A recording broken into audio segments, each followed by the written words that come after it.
जय मसीह की। परमेश्वर के अति पवित्र नाम को सारी महिमा मिले। आइए आज के वचन पे हम लोग मनन करें। रोमियो की किताब उसका 8वां अध्याय उसका 37वां वाक्य ऐसा कहता है, परंतु इन सब बातों में हम उसके द्वारा जिसने हमसे प्रेम किया है जयवंत से भी बढ़कर है।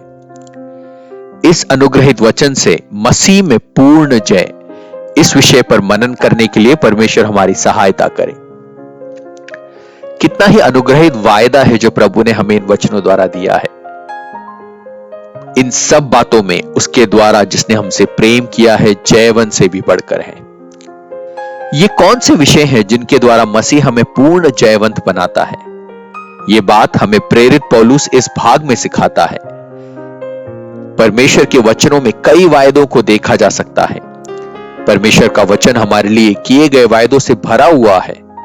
इन वायदों को अगर हम स्वीकार करें और उसका अंगीकार करें तो वे वायदे एक एक करके हमारे जीवन में पूरे होते हैं। इसी अध्याय के 35वें वाक्य में प्रेरित पौलुस कहता है, कौन हमको मसीह के प्रेम से अलग करेगा?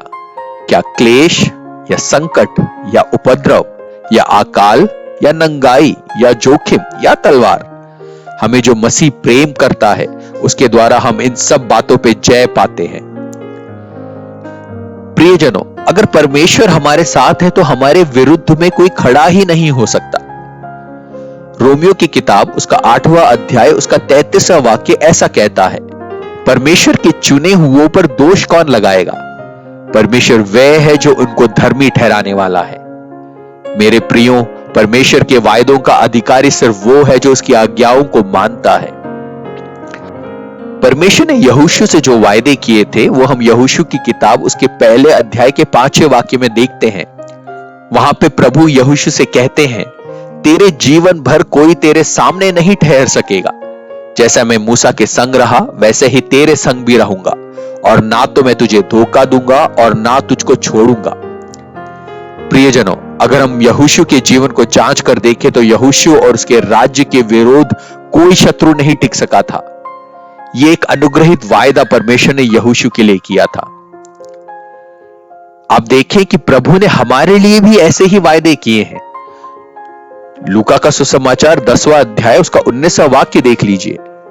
देखो, मैंने तुम्हें सांपों और बिच्छुओं को रौंदने का और शत्रु की सारी सामर्थ पर अधिकार दिया है, और किसी वस्तु से तुम्हें कोई हानि ना होगी। प्रियजनों, अब ये बात अच्छे से समझ लीजिए कि दुनिया में शत्रु की कितनी ही बड़ी ताकत क्यों ना हो, आपकी कितनी ही बड़ी परेशानी क्यों ना हो, या कितना ही बड़ा दुख क्यों ना हो, उन सब पर जय पाने का सामर्थ और अधिकार प्रभु ने हम में से हर एक को दिया है। मत्ती का सुसमाचार उसका 8वां अध्याय उसका 18वां वाक्य कहता है, यीशु ने उसके पास जाकर कहा, स्वर्ग और पृथ्वी पर सभी अधिकार मुझे सौंपे गए हैं। अगर स्वर्ग और पृथ्वी का सारा अधिकार पाए हुए मसीह के द्वारा हम चलाए जाते हैं तो उसके वायदों को हम स्वीकार करें, क्योंकि उससे हम असीम सामर्थ को पाएंगे। हमने अभी जो वचन पढ़ा उस पर गौर करें प्रियो। कभी भी किसी भी प्रकार का दोष मसीह हमारे ऊपर आने नहीं देगा। मसीह के वायदों का मौसमी व्यवहार नहीं होता कि कुछ समय के लिए काम करता है बाकी समय काम नहीं करता, कुछ समय दिखाई देता है बाकी समय गायब हो जाता है। इसके ठीक विपरीत हमारे जीवन भर हर एक दिन हमें प्रभु के वायदों के द्वारा मसीह चलाता है। इसीलिए भजन संहिता लिखने वाला दाऊद कहता है, भजन संहिता 23 के 6 में देखें, निश्चय भलाई और करुणा जीवन भर मेरे साथ बनी रहेगी और मैं यहोवा के धाम में सर्वदा वास करूंगा। इसलिए प्रियो, मसीह पर हमारा भरोसा रखें, उसके द्वारा हम पुनर्जन्म पाएं, मसीह यीशु के द्वारा हम नई सृष्टि बने और प्रभु के वचनों के हर एक वायदे को हम अपना लें। अगर ऐसा है तो इस संसार का कोई क्लेश, कोई दुख, कोई भी विरोध या परेशानी हमारे सामने टिक नहीं पाएगी, वो जय नहीं पाएगी। लेकिन मसीह के द्वारा हम सब बातों में जयवंत हो जाएंगे।